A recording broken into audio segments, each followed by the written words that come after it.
Hello and welcome to the Small Business Briefing. I'm Brian Kelly, the CEO of the Small Business Association of Michigan. Hi, everyone. Thanks for tuning in. I'm Sarah Miller, Vice President of Marketing and Strategic Communications. And I want to say thank you to our sponsor, Consumers Credit Union.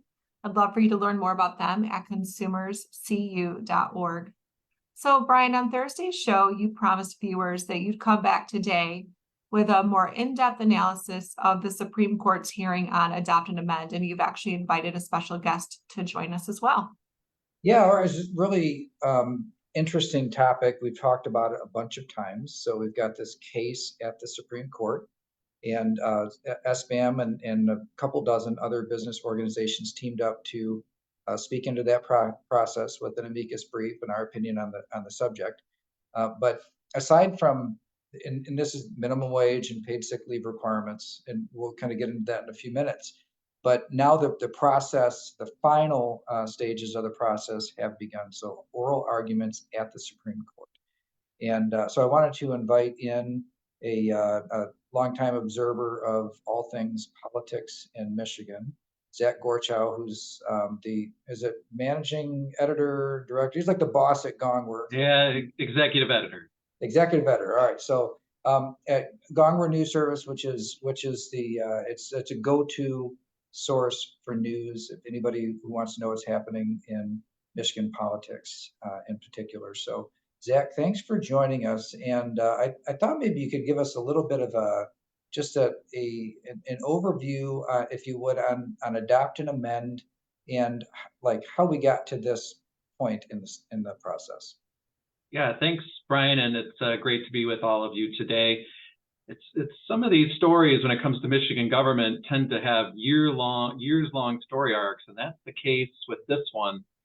If you go back to 2018, groups were out there circulating petition signatures to what are called initiative petitions, basically a voter-initiated act to pass a law without the governor having to sign it, possibly by sending it to the legislature or possibly through a statewide ballot proposal. And these proposals, one would have raised the minimum wage, I believe, to either $12 or $15 an hour. I believe it was $12 an hour, and also gotten rid of the tipped credit. So the tipped minimum wage would have gone to the standard minimum wage of $12 an hour. And the other was to create mandatory paid sick time. So if you were working as you accrued hours, your employer would be required to give you sick time as you earned those hours. And both of these proposals gathered the necessary signatures from registered voters to be sent to the legislature. The Michigan Constitution has a very unusual process where if you want to amend statute by petition gathering, and you succeed in getting the required number of signatures, it first goes to the legislature, not to the statewide ballot. And the legislature, which was controlled by Republicans at the time and inherently opposed to both of these ideas, took a unique approach. They decided they would adopt the proposals. So by doing that, it prevented them from going to the ballot, and it prevented, let's just say for the moment, those proposals had gone to the ballot and voters had passed them. Under the Michigan Constitution, it then would have required a 3/4 supermajority in both houses of the legislature to amend them. Almost impossible to get, but by amending them, you take away that potential 3/4 amending process. Then coming back a couple of months later, the legislature then amended these new statutes that had yet to go into effect and effectively gutted them, made them more or less inoperative, and keeping more or less current law in place. This, of course, outraged those who had gathered the signatures to do this, said, you can't do that. And they filed, after many machinations, they decided to go to court and sue. The argument is, can a legislature amend a voter-initiated statute that it adopted in the same 2-year legislative term when it adopted it. That's a mouthful, obviously. And so that is what was argued at the Michigan Supreme Court this week. The groups that fought for these two new proposals won at the Court of Claims level. That's basically the trial court level, but then lost at the Court of Appeals level. So now the question is, what will the Supreme Court do?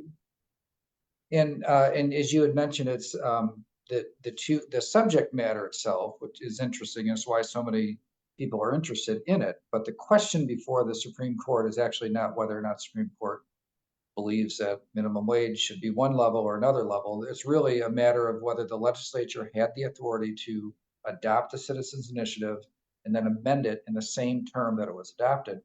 And it's an interesting legal question because the Constitution is silent on that. So it really is something that's left open for interpretation, if you will. And then just for a point of additional information, it would have moved minimum wage up to $12, but then there would be increases annually. So let's say that the Supreme Court overturns that from 2018, overturns that, says legislature couldn't do it.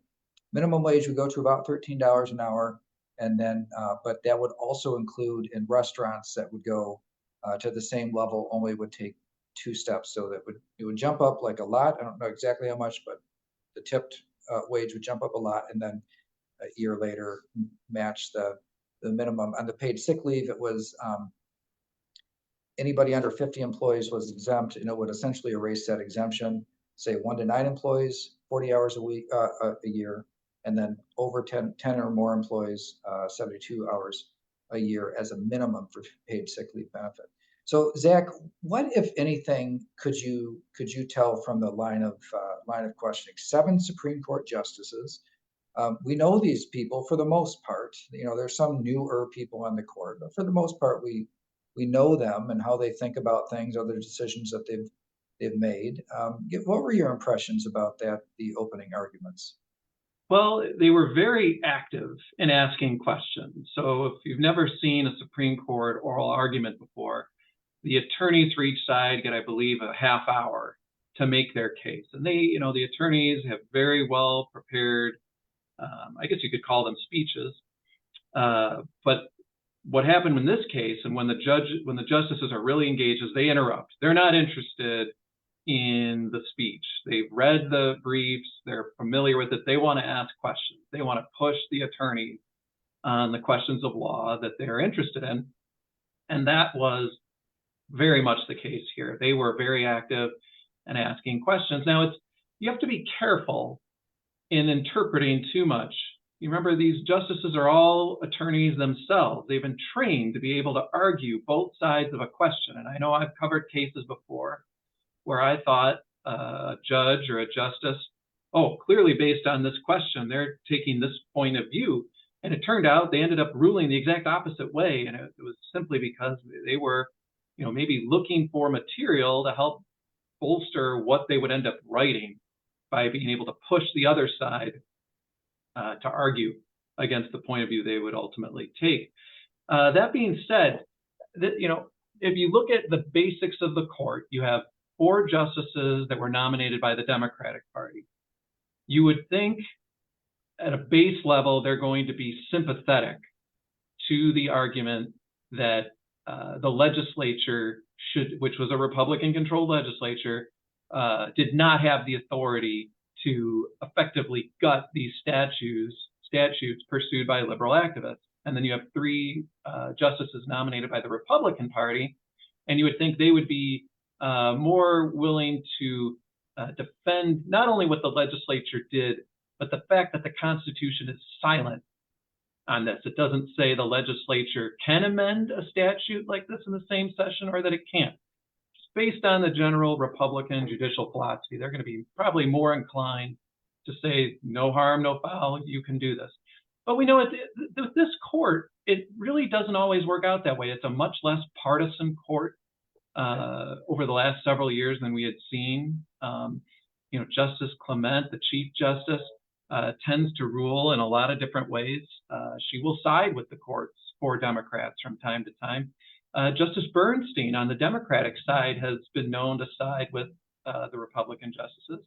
And even Justice Kavanaugh, who comes from kind of a storied political family, she has been known to occasionally deviate from the other Democratic justices in some areas. So it's, 15 years ago, I could have said the court's going to rule 5-2 this way, and it'd be a no-brainer. Now it's a little harder to say. Yeah, and that was my, my takeaway was I felt like this one was kind of a coin flip, even with looking at the line of questioning. They jumped in straight away, but one factor that got thrown in that, in hindsight, it makes perfect sense, but one factor that was thrown in that I hadn't been thinking about was the referendum, another constitutional right that the citizens of Michigan have. And there's a whole separate Supreme Court decision and legislative maneuver with the power of referendum. And so it's interesting how these things might become interwoven, because this question of, can the legislature adopt and then turn around and amend it? And the line of question said, well, let's say the legislature amended in a way that the public didn't want. Well, they could do a referendum to reject that amendment. But there might be a flaw in that line of thinking.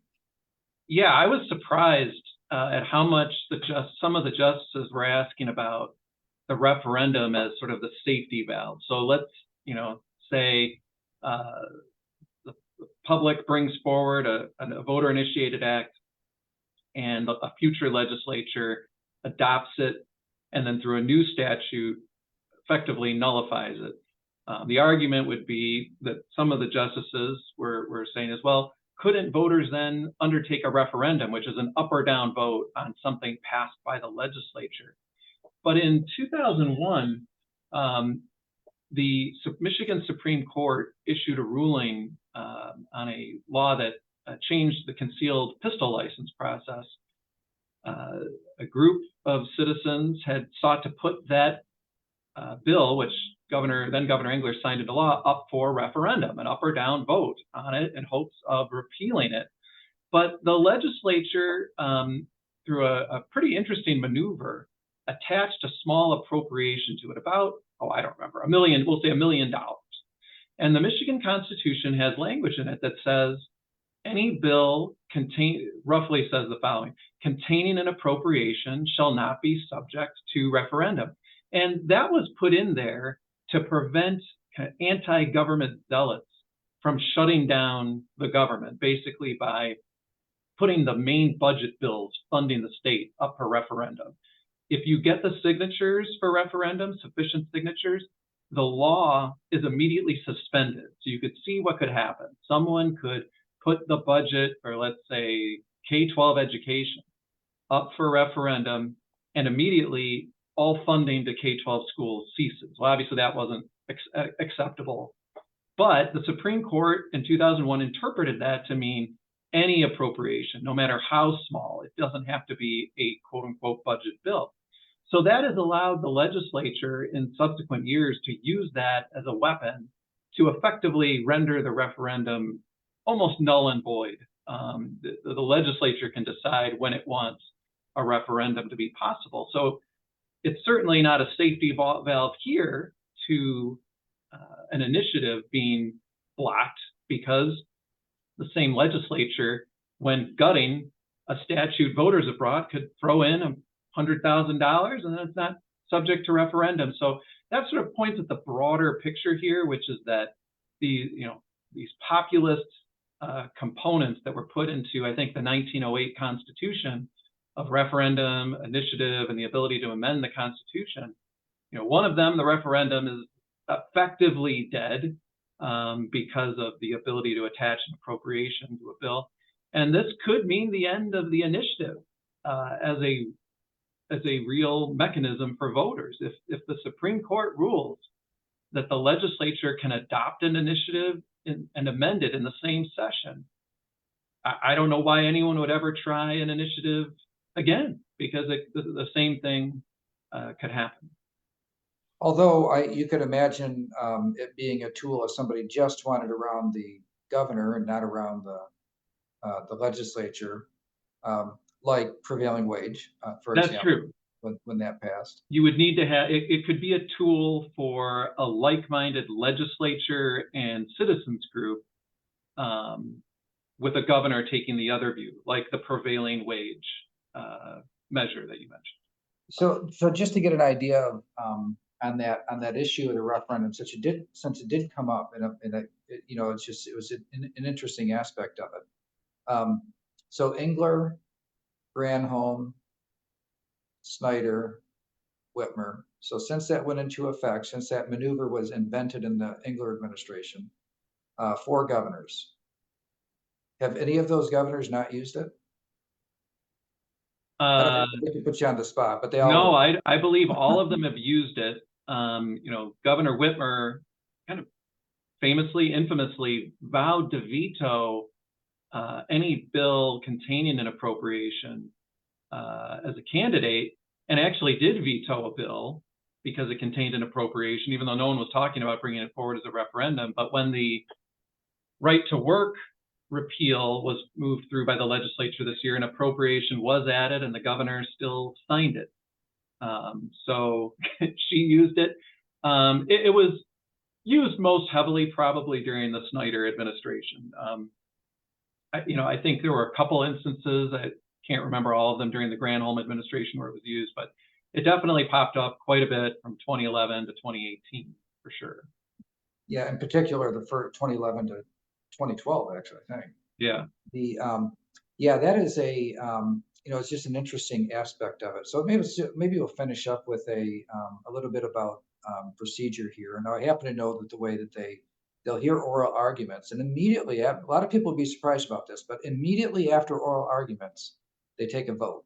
The Supreme Court, they take a vote in private and determine where everybody initially stands. Now they still try to convince each other. They still, form different coalitions and groups, but they'll take a vote, and then somebody will be assigned to try to write a majority opinion and a minority opinion, and then it kind of works itself out. It'll go through a whole process. How long do you think, Zach, would it be before the rest of us would know or hear about their final decision on this? Well, the Supreme Court's calendar term in terms of handling cases ends July 31. So it could be until the end of July. And typically with these heavier cases, they tend to come later. It might not be until the end of July. Now, that being said, there's a tremendous amount of interest around this case, and an awareness that people are itching for a decision one way or the other. You also have this unusual situation where the same group that brought the petition for the minimum wage increase to $12 an hour then did a subsequent petition to go to $15 an hour, submitted that petition prior to the 2022 election cycle, but was rejected for certification because of some issues with the language. So that's also in court right now. But if theoretically that second petition were to become law through some means, it would override what's happening with the first. So I mention that because the Michigan Supreme Court is very squeamish about issuing decisions that potentially could be resolved either through the legislature or through the ballot in a subsequent action. The abortion cases last year, case in point, they had multiple cases involving Michigan's 1931 abortion ban before them, and they just flat out sat on those cases until after the November vote when abortion was legalized, and they were like, well, we don't have to deal with this anymore. And so I do wonder if the court might wait to see what happens with this other petition. And that would mean waiting into July, possibly. But like I said, they could decide, know what, we need to just get this, we need to deal with this. Businesses and the public and workers are waiting for an answer. Let's deal with it. Right. It is though, and that's an interesting question too, or kind of distinction that even if the court sided with in this case, the defendants, in other words, upheld the 2018 adopt and amend maneuver, then, and so status quo remains, the legislature could still pass a law and do all of these things. In fact, they could do it well, not right now because they're not in session right now, but they could have done it this year. And so whether or not that would be a factor, you could see with certain justices maybe contemplating that, saying, well, the legislature could just amend it back to put it how it was before 2018, and why not do it? Which is kind of I guess that is kind of an open question. Like, why not do it? I mean, they've done some pretty hard things in the last year. Yeah, I think that is a real scenario where this issue of whether the second proposal for $15 an hour, if that works its way up through the courts relatively quickly, as these kind of elections issues do, and let's say that gets to the Supreme Court might say this qualifies for certification. We don't see any issues with the language. Then it goes to the legislature. The legislature could adopt it.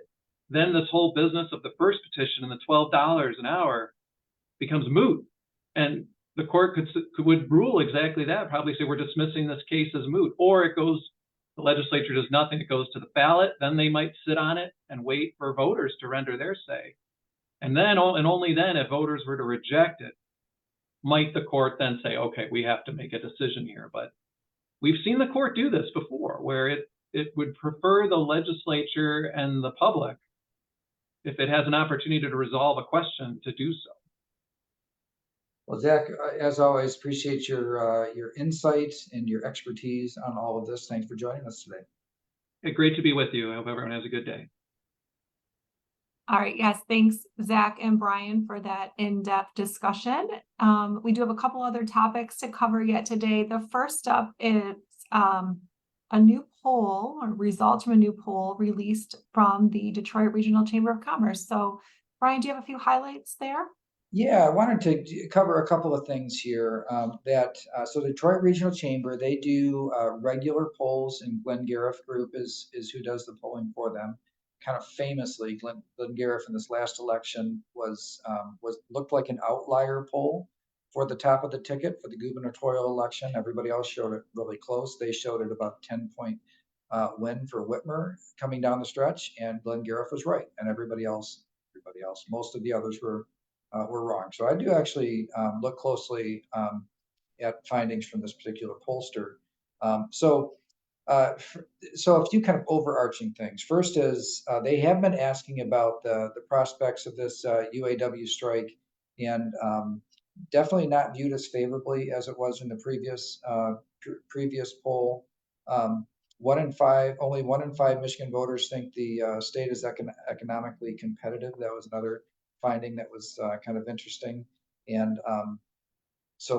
but more than 2/3 of voters support investing in things like education and infrastructure ahead of cutting taxes, even though in the same poll they've expressed a dissatisfaction with the state's tax structure. So just digging in. And by the way, people don't have to be exactly consistent on these things with questions, because remember, there's a whole bunch of people being asked. So you might have 30% here think this and 40%, but they're different people in the poll that are answering.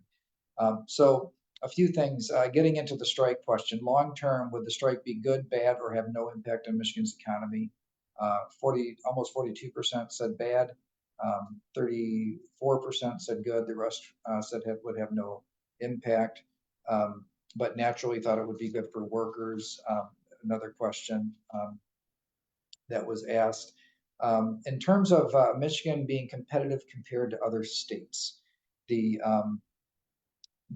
are we more or less competitive than other states when it comes to attracting new businesses and jobs? That was the way the question was asked.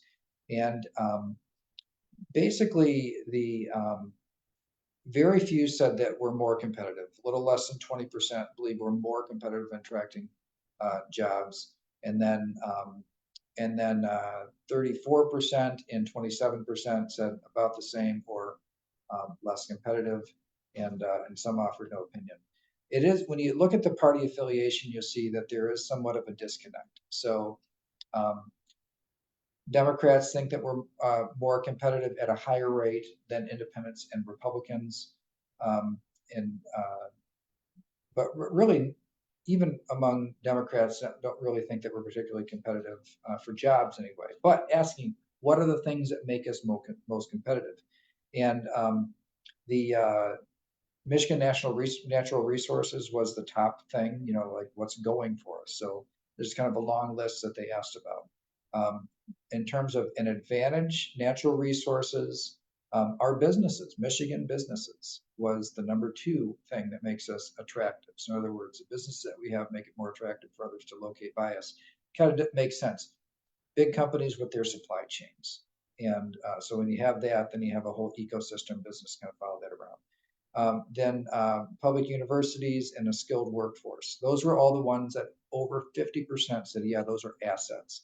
And then the ones that were at the bottom of the list, Michigan's tax structure, Michigan's infrastructure, Michigan's public education system, and Michigan's government. So really all the government stuff ranked low in terms of people saying less competitive. So just a couple other things on here. And the education system, people are really starting to pay attention to the fact that Michigan's education system has been falling behind, especially since the pandemic. So a lot of categories were bottom 10 in terms of educational performance. It took a while for people to notice, believe, and for that to really sink in. When I read this poll, it looks to me like it is sinking, that about 40% of voters consider the public education system to be a disadvantage to our competitiveness. And so the I guess there's just one other thing I wanted to cover here, Sarah, and that there'll be articles and stuff, and you guys will see this come out, that the Democratic and independent voters strongly preferred investing in education, and then Republican voters more evenly split between incentives, better training, and education. These partisan splits are very, very interesting. So in other ones, you saw like Republicans and independents carry the majority. When it comes to education, independents and Democrats carrying the majority. The reason I point that out is because, you know, as we head into yet another election season every other year, you see, like, you got Republicans, you got Democrats out there, and they fight and they kind of pull things to their sides. And then, but in a state like Michigan, really who the middle sides with on any particular election, any particular issue, that's what carries the day. It's just if Republicans get every single Republican to side with them, it's not enough to make change happen. If Democrats get every single Democrat to side with them, it's not enough to make change happen. And I thought this poll actually showed time and time again on issues that the independent vote, the non-affiliated voter, it's a very, very substantial piece of the pie, and really ends up being the deciding factor. The only thing is that in elections, the first step in the primary, so few independents participate in, which means that it doesn't necessarily turn out. It doesn't always look like independents have a lot of say in it, but on issues, it's clear in this poll at least that they do. All right, and speaking of elections, you do have a little update related to the 7th Congressional District race. So the district that's right in the center of the state, that's Lansing based, Alyssa Slotkin is running for Senate. So that is a truly open seat. In her last re-election, it was the most expensive, one of the most competitive in the nation. And now it's open. So you've got Republicans and Democrats that are looking at running a field of pretty experienced people that are involved. On the Republican side is the big news that somebody had been in the race since really day one, Tom Barrett, former state representative, former state senator, who's running for Congress and was the opponent against Alyssa Slotkin in the last election. He's running again. New Speaker of the House, Johnson, so Washington Speaker, not Michigan Speaker, has endorsed Tom Barrett. And that would be sending a signal really to the field. They want to keep the field, they want to just kind of pick that candidate, clear the field, and essentially start the general election a little early. So I thought that was kind of a notable development, competitive process still on the other side of the ticket, but I wouldn't be surprised if by the time we get into next spring that it really is narrowed down further. All right, and do we have time to cover the EU's AI governing, or do you want to save it for the next show? Let's go ahead and tease this just for next Okay. time. That we've got the European Union has taken steps to create a new law to govern AI, both government but also private sector. And it's interesting enough, a lot of governments, including governments here in the United States, federal government and state governments, are looking at different aspects of artificial intelligence. So we will maybe do a little bit of a preview of what that EU law looks like, and perhaps foreshadow the sorts of things, the discussions that are happening in our own government. All right, perfect. So tune in Thursday for that. We will be back here 3 o'clock on Thursday. Have a great rest of your week. Thanks, everybody.